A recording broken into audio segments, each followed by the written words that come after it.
Next 5.7 limitation of road transport. இதுலயே ஒரு சில மைனஸ் பாயிண்ட்ஸ் இருக்குது. அது என்னன்னு பார்ப்போம். It is not economical for long distance transportation of goods due to their limited carrying capacity.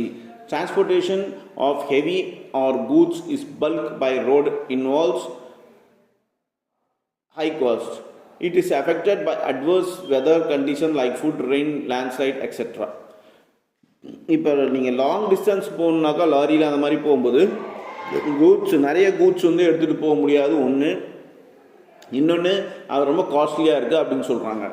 அடுத்தது என்ன சொல்கிறாங்கனாக்கா, இது வந்து சப்போஸ் ஏதாவது இல்லை வெள்ளம் வருதோ இல்லை புயல் வருதோ அப்படின்னாக்கா இந்த ரோட் டிரான்ஸ்போர்ட்டேஷனில் நீங்கள் ஏதாவது ப்ராடக்ட் கூட்ஸ் அனுப்பிச்சிங்கனாக்கா அது வந்து உங்களுக்கு டேமேஜ் ஆக வாய்ப்பு இருக்குது. லேண்ட்ஸ்லைடு வந்தாலும் சரி, ரெயின் வந்தாலும் சரி, ஃப்ளட் வந்தாலும் சரி. ஸோ இது ஒரு 3 லிமிடேஷன்ஸ் கொடுத்துருக்காங்க. தென் 5.8 comes rail transport.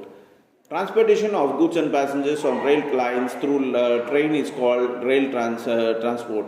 It occupies an important place in land transport system of our country and is the most dependable mode of transport to carry goods and passengers over a long distance.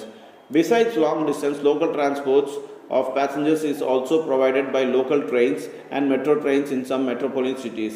Rail transport is available throughout the country except some hilly or mountainous regions. In India, 2 types of trains are found. One is passenger train and another is goods train. While passenger trains carry both humans and a limited quantity of goods, and the goods trains are exclusively used to carry goods from one place to another. These trains are driven by rail engines and they use steam, diesels and electric power to move. Let us now discuss the advantages and disadvantages, the limitations of rail transport. So இப்போ ரயில் transport என்ன சொல்கிறாங்கனாக்கா, இந்த ரயில் line எல்லாமே ரயில் line மூலமாக போகிற transport தான் ரயில் transport அப்படின்னு சொல்கிறாங்க. இது வந்து ரொம்ப ரொம்ப இம்பார்ட்டண்ட்டான ஒரு லேண்ட் டிரான்ஸ்போர்ட் சிஸ்டம். ஏன்னா இது வந்து மனிதர்கள் மட்டும் இல்லாமல் லாங் டிஸ்டன்ஸுன்னு எடுத்துட்டோம்னாக்கா கூட்ஸையும் ஒரு இடத்துலேருந்து இன்னொரு இடத்துக்கு ரொம்ப குயிக்காக டெலிவரி பண்ணுது அப்படின்னு சொல்கிறாங்க. லாங் டிஸ்டன்ஸ்க்கு, லாங் டிரான்ஸ்போர்ட்டுக்கு, பேசஞ்சர் ஆகட்டும் இல்லை கூட்ஸ் ஆகட்டும், இந்த ட்ரெயின்ஸ், லோக்கல் ட்ரெயின்ஸுன்ட்டு இருக்குது.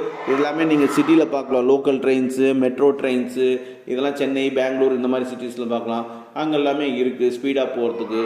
அதே மாதிரி ஒரு ஹில்லு, இப்போ ஊட்டி ஆகட்டும், அங்கெல்லாம் பார்த்திங்கனாக்கா இன்னமும் ரயில் டிரான்ஸ்போர்ட் இருக்குது. ஸோ இங்கே மாதிரி எல்லாமே இடத்துல இந்த ரயில் டிரான்ஸ்போர்ட் யூஸ் ஆகுது. அப்புறம் 2 வகையான ட்ரெயின்ஸை நம்மளால் பார்க்க முடியுது. ஒன்று கூட்ஸ் ட்ரெயின், இன்னொன்று பேசஞ்சர் ட்ரெயின். பேசஞ்சர் ட்ரெயினில் பார்த்திங்கனாக்கா நிறைய பேசஞ்சர்ஸ் ஏற்றிட்டு போவாங்க, கொஞ்சமாக கூட்ஸ் ஏற்றிட்டு போவாங்க. அதோட கூட்ஸ் ட்ரெயின்ங்கிறது exclusively full and full goods தான் ஒரு இடத்துலேருந்து இன்னொரு இடத்துக்கு எடுத்துகிட்டு போகிறதுக்கு யூஸ் ஆகும்.